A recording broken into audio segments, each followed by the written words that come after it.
Hello friends, मैं हूं doctor नवीन चंद्रा और आज हम लोग पढ़ेंगे फिरोज शाह तुगलक के बारे में। कहते हैं फिरोज शाह तुगलक एक ऐसा शासक था, एक ऐसा सुल्तान था जिसने वो सारे काम किए जिससे उसकी गद्दी सुरक्षित रह सके। भले ही उसका साम्राज्य का विघटन हो जाए, इससे उसको कोई फर्क नहीं पड़ा, लेकिन उसने अपनी गद्दी को सुरक्षित करने के लिए वो सारे काम किए जिससे आगे चल के साम्राज्य का विघटन हो गया और ऐसा साम्राज्य कमजोर हो गया कि आगे चलकर इनके जो वंशज थे, उत्तराधिकारी थे, उनको काफ़ी दुखों का सामना करना पड़ा या काफ़ी समस्याओं का सामना करना पड़ा। ठीक है, तो इस सारी बातों का अध्ययन करेंगे हम लोग आज फिरोज शाह तुगलक के इस वीडियो में। ठीक है, तो आज का हम लोग का टॉपिक क्या हो गया? फिरोज शाह तुगलक। फिरोज शाह तुगलक हम लोग इनको शॉर्ट फॉर्म में FST का नाम देंगे। F for Firoz, S for Shah, T for Tughlaq. Firoz Shah Tughlaq, FST। ठीक है, इनका शासनकाल होगा 1351 से 1388 ईस्वी तक, लगभग 37 वर्षों का शासनकाल होगा, काफी लंबा समय है। ठीक है, अब आते हैं फिरोज शाह तुगलक था कौन, जो एकाएक मोहम्मद बिन तुगलक के बाद दिल्ली का सुल्तान बन गया। तो फिरोज शाह तुगलक मोहम्मद बिन तुगलक का चचेरा भाई था, चचेरा भाई, और गयासुद्दीन तुगलक का भतीजा। गयासुद्दीन तुगलक जो तुगलक वंश का संस्थापक था, उसका भाई था मलिक रजब। गयासुद्दीन तुगलक जो तुगलक वंश का क्या था? संस्थापक था। उनका भाई था मलिक रजब। क्या नाम था? मलिक रजब। तो मलिक रजब का पुत्र था फिरोज शाह तुगलक, और इनकी जो माता थी ये एक राजपूत कन्या थी। इनकी माता क्या थी? राजपूत कन्या थी, और उनके माता का नाम था नाइला। नाइला या नैला, नाइला या नैला, नाइला या नैला यह राजपूत राय रनमल की बेटी थी। किसकी बेटी थी? राय रनमल की पुत्री थी। यानी कि फिरोज शाह तुगलक का पिता मुस्लिम और माता हिंदू थी। ठीक है, तो फिरोज शाह तुगलक की जो माता हिंदू थी, तो ये इनके मन में यह हीन भावना ग्रसित हो जाएगी कि मेरी माँ क्या है? हिंदू है। यही कारण है कि इस विकार को छुपाने के लिए, अपनी माँ, मेरी माँ हिंदू है, इस बात को छुपाने के लिए फिरोज शाह तुगलक एक कट्टर मुसलमान बन जाता है। और ऐसा मुसलमान जो मौलानाओं को खुश करने के लिए, मुल्लाओं को खुश करने के लिए, उलेमाओं को खुश करने के लिए वो सारे काम करता है ताकि मौलाना खुश हो जाए। भले ही साम्राज्य का विघटन हो जाए, साम्राज्य का तहस नहस हो जाए, उससे उनको कोई फर्क नहीं पड़ा। कहते हैं फिरोज शाह तुगलक ने तत्कालीन लाभ के लिए दीर्घकालीन घाटे का सौदा किया। तत्कालीन लाभ के लिए दीर्घकालीन घाटे का सौदा किया। तो आज हम लोग उसी बात का अध्ययन करेंगे। सबसे पहले फिरोज शाह तुगलक के पिता का नाम मलिक रजब और माता का नाम नाइला। पिता मुस्लिम और माता हिंदू। ठीक है, इनका शासनकाल हो गया 1351 से, यहां देख रहे हैं शासनकाल 1351 ईस्वी से 1388 ईस्वी, लगभग कितने वर्षों का? 37 वर्षों का शासनकाल। देख रहे हैं ना, लिखा हुआ है, जो काफी एक लंबा वक्त है।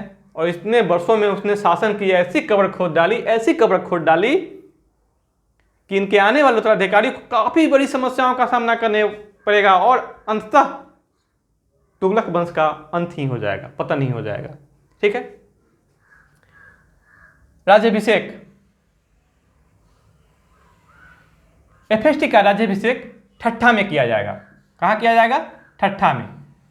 सिंध के ठट्ठा में FST का राज्याभिषेक किया जाएगा, जो कि इनका पहला राज्याभिषेक होगा।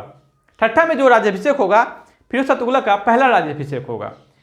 MBT की जब मृत्यु हो जाती है, सिंध के अभियान में जाते समय ठट्ठा में ही MBT की मृत्यु हो जाती है, तो MBT ने अपना उत्तराधिकारी अपने भाई FST को तय कर रखा होता है। तो FST की राज्याभिषेक वहीं पर हो जाती है, ठट्ठा में ही। जिस समय FST का राज्याभिषेक ठट्ठा में हो रहा होता है, उसी समय दिल्ली में उनके वजीर ख्वाजा जहां ने विद्रोह कर दिया। देख रहे हैं, जिस समय ठट्ठा में फिरोज शाह तुगलक का क्या हो रहा है? राज्याभिषेक हो रहा है, गद्दी सीनी हो रहा है, उसी समय उनके वजीर जो थे दिल्ली में, उन्होंने ख्वाजा जहां, उन्होंने क्या कर दिया? विद्रोह कर दिया। और एक 6 वर्षीय बालक को, मात्र 6 वर्ष का बालक को वो गद्दी पर बैठा दिया और उसे एमबीटी का वंशज करार दिया और खुद उनका संरक्षक बन गया। कहते हैं फिरोज शाह तुगलक ठट्टा से वापस जब दिल्ली आएंगे तो ख्वाजा जहां आत्मसमर्पण कर देगा। क्या कर देगा? आत्मसमर्पण, यानी कि अपनी गलती को मान लेगा और माफी मांग लेगा। कहते हैं एफएसटी ने उसे माफ कर दिया और उसे समाना, सीमांत प्रदेश का समाना प्रांत का गवर्नर बना के भेज दिया। कहते हैं ख्वाजा जहां जा ही रहे थे समाना, रास्ते में ही किसी व्यक्ति ने उसकी हत्या कर दी। ठीक है, तो और जब दिल्ली वापस, जब विद्रोह का दमन कर दिए, समापन कर दिए, तो दिल्ली में फिर से राज्याभिषेक हुआ, यानी कि दोबारा राज्याभिषेक हुआ। 2 बार राज्याभिषेक किस दिल्ली सल्तनत के शासक का हुआ?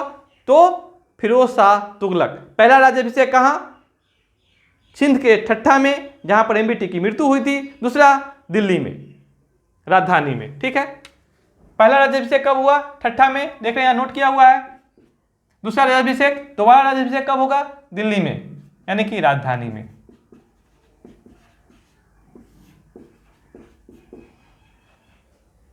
ठीक है,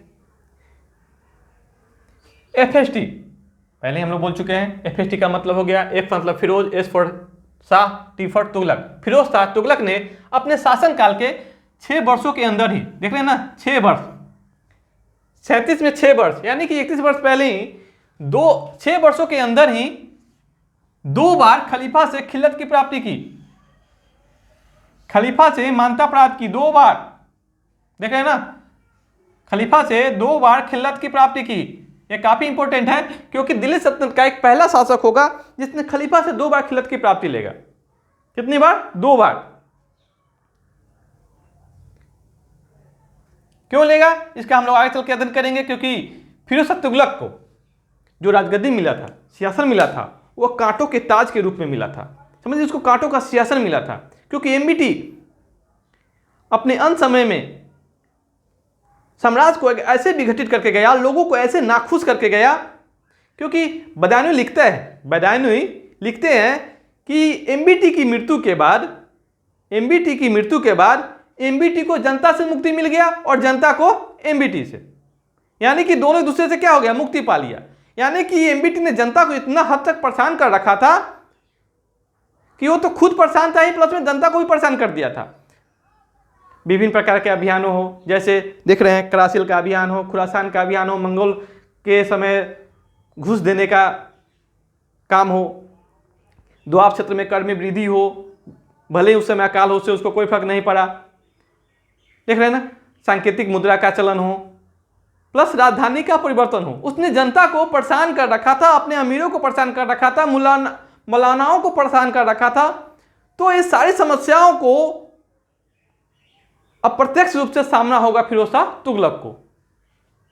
ठीक है, फिरोज शाह तुगलक, फिरोज को कांटों का ताज मिला था। उनको जो सियासत मिला था, क्या मिला था? कांटों का मिला था। उनके समक्ष बहुत सारी समस्याएं थी जिनका इनको सामना करना था।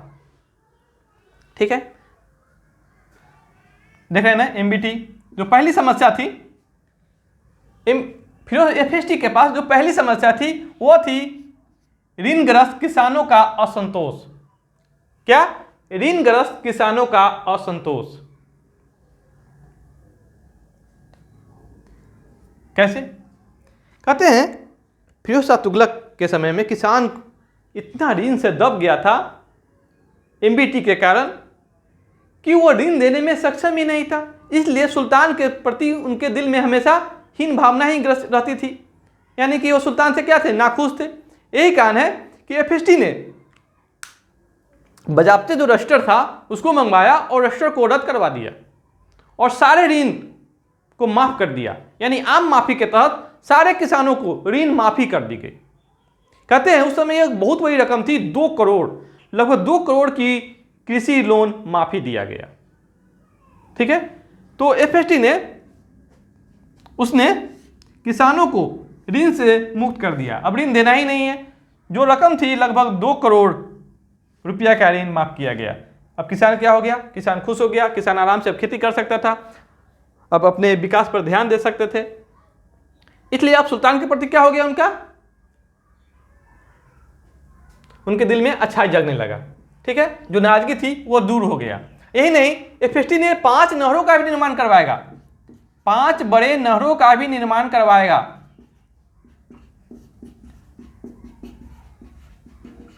ताकि क्या हो, सिंचाई की उचित व्यवस्था हो, और सिंचाई पर कर भी लगाएगा, जिसका हम लोग अध्ययन करेंगे उनके निर्माण कार्य के तहत, जिसमें हम लोग का एक अलग टॉपिक बनेगा फिरोज शाह तुगलक के लोक कल्याणकारी कार्य। क्या? फिरोज शाह तुगलक के लोक कल्याणकारी कार्य। यह सवाल बराबर पूछे जाते हैं हमें, पीटी हो या मेंस हो, बीए ऑनर्स हो या एमए हो, ठीक है ना। ये हिस्ट्री का जो सवाल है, फिरोज शाह तुगलक के लोक कल्याणकारी कार्य, ये हमेशा सवाल बनते हैं, तो उसका हम लोग एक अलग अध्ययन करेंगे, ठीक है। तो किसानों को खुश करने का काम कर दिया।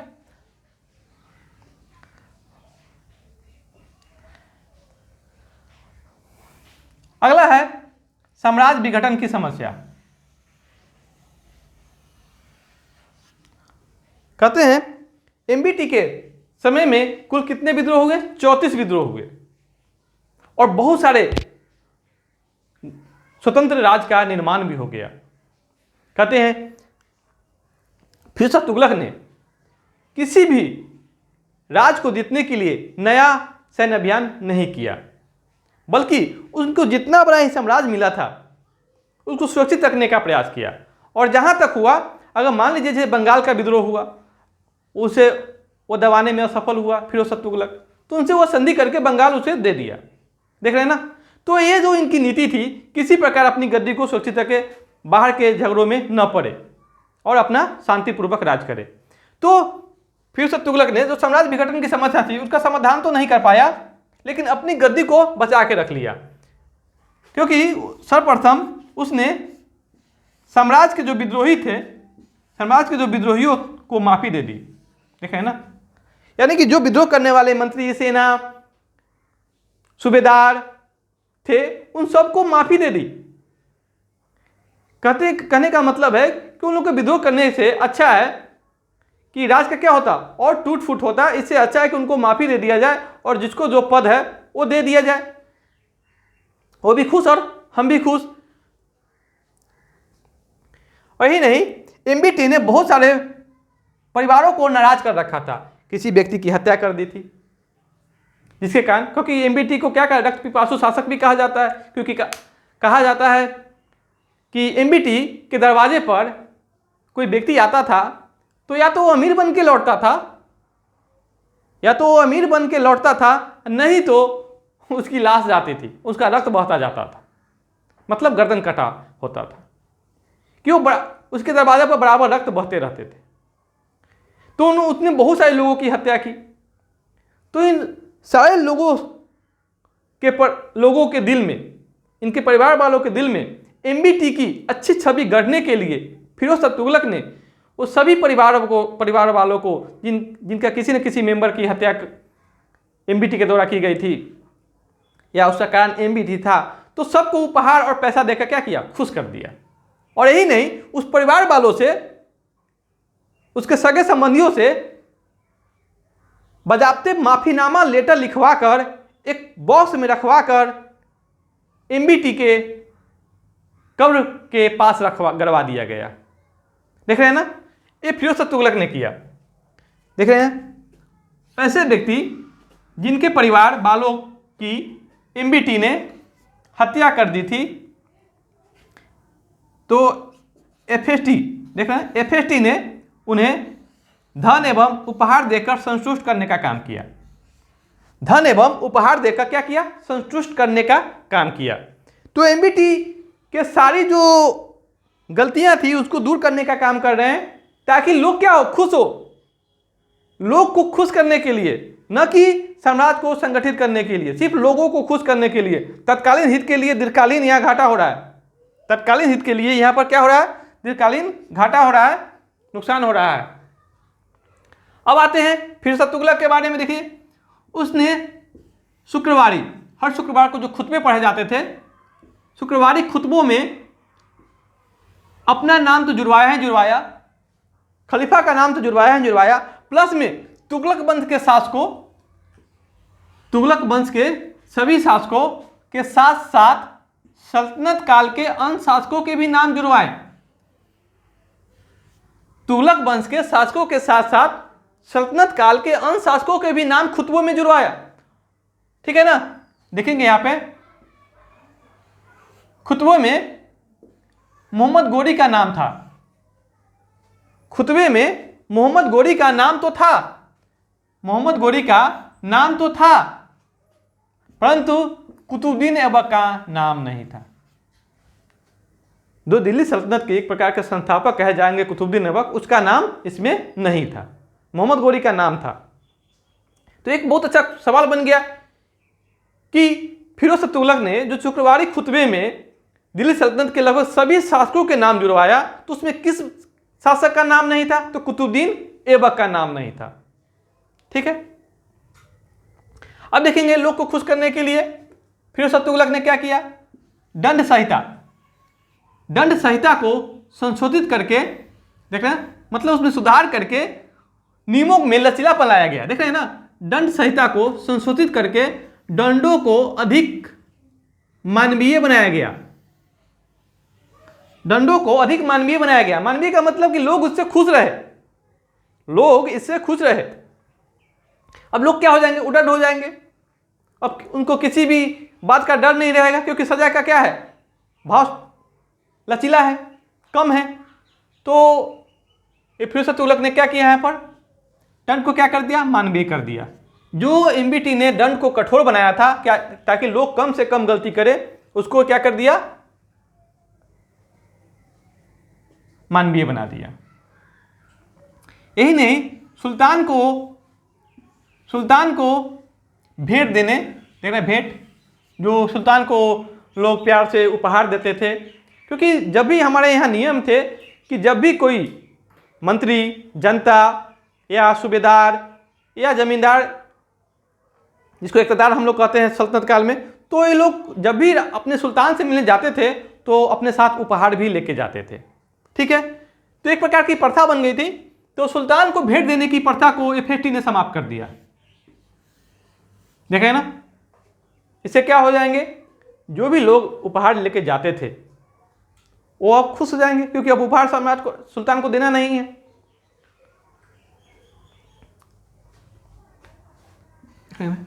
उसने का मतलब हो गया यहां पर एफएसटी। एफएसटी ने कर प्रणाली को, जो टैक्स का प्रणाली था, उसको मजहबी स्वरूप प्रदान किया। मजहबी स्वरूप यानी कि मजहब के अनुसार कर को व्यवस्थित करने का प्रयास करेगा एफएसटी। ठीक है, एमबीटी के समय लगभग 23 कर था।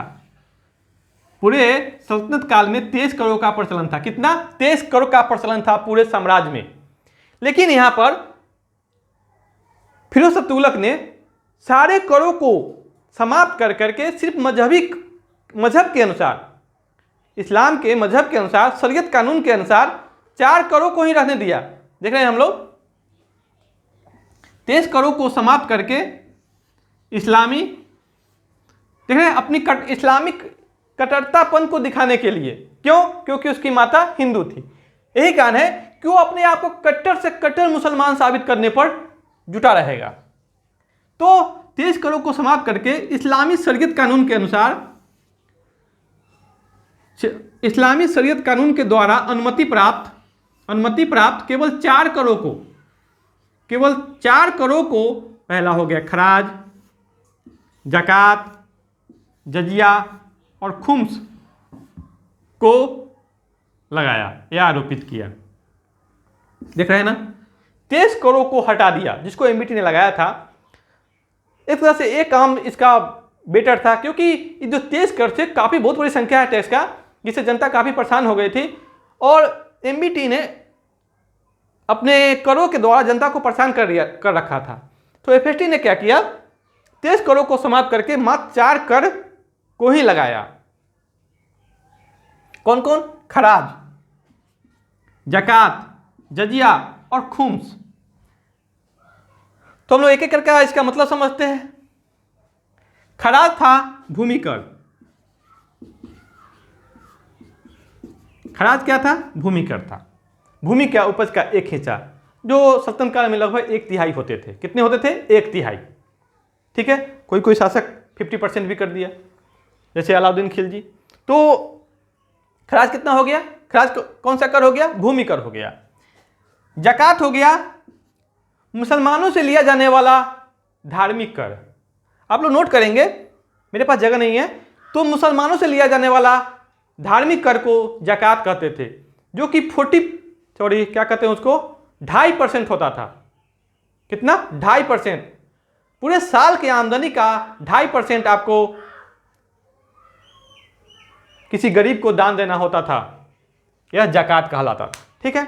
जजिया गैर मुसलमानों से लिया जाने वाला धार्मिक कर, गैर मुसलमानों से लिया जाने वाला धार्मिक कर था जजिया, जिसे मुसलमानों को छोड़कर बाकी जितने भी उस साम्राज्य के अंदर रहने वाले धर्म के लोग थे सभी से जजिया कर उछला जाता था। और कहते हैं कि ये जजिया कर पहले खराज में ही सम्मिलित था, लेकिन एफएसटी ने, फिरोज शाह तुगलक ने भारत में पहली बार जजिया कर को अलग से लगाया और ब्राह्मणों पर भी लगाया।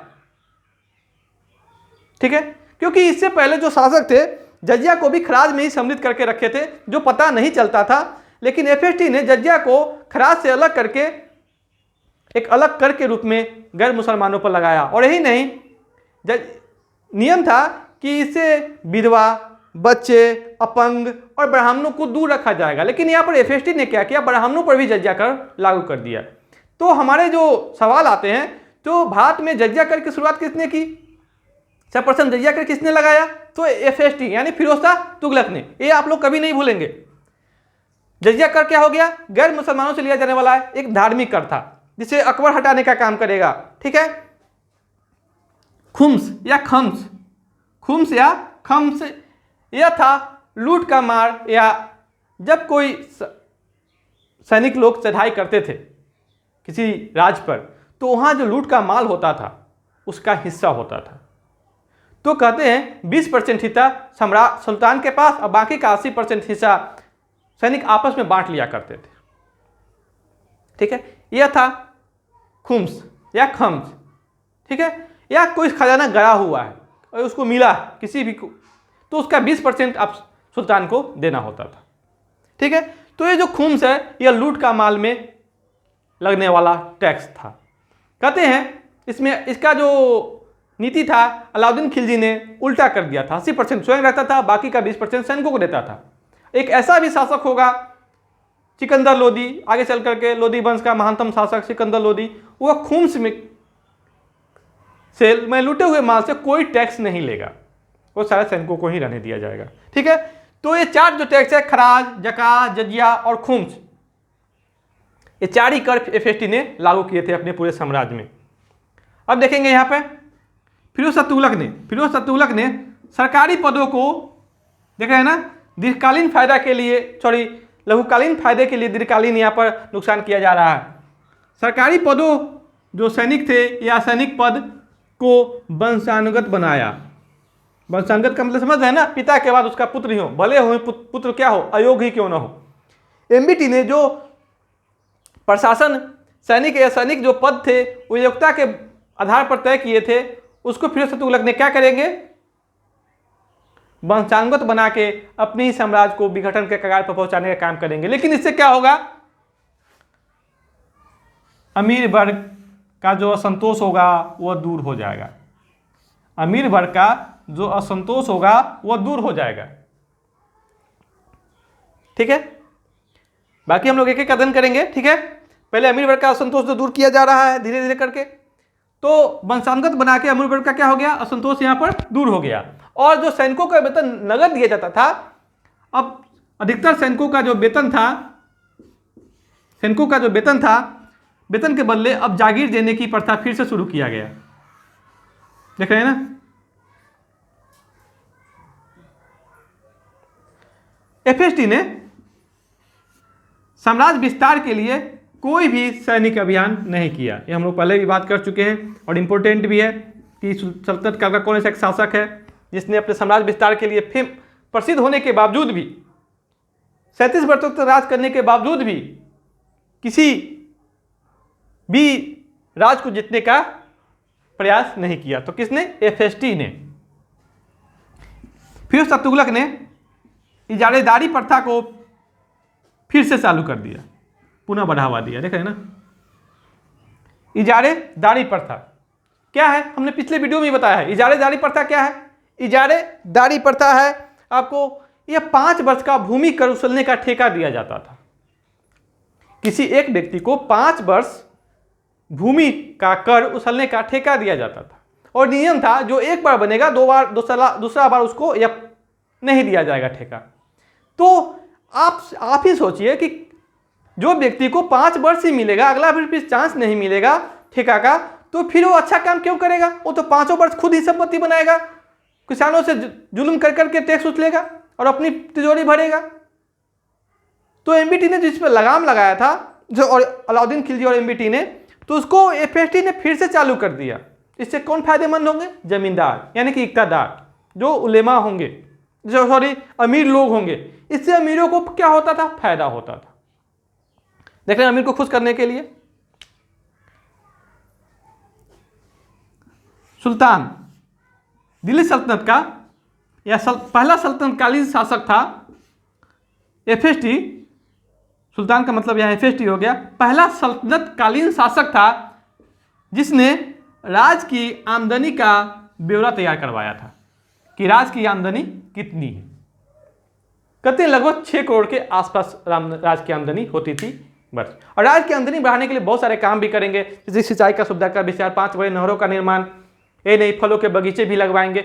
बहुत सारे काम किए जाएंगे फिरोज शाह तुगलक के द्वारा, जिसको हम लोग पहले ही बता चुके हैं कि ये लोक कल्याणकारी एक चैप्टर हम लोग का होगा, वीडियो होगा। ठीक है, तो अगला जब हमारा वीडियो बनेगा, आज के लिए सिर्फ इतना ही, अगला जब वीडियो बनेगा उसमें हम लोग फिरोज शाह तुगलक के सैनिक अभियान, ठीक, और फिर लोक कल्याणकारी अध्ययन के बारे में अध्ययन करेंगे। ठीक है, तो फ्रेंड्स, ये आपको वीडियो कैसा लगा कमेंट बॉक्स में जरूर आप लोग कमेंट करेंगे।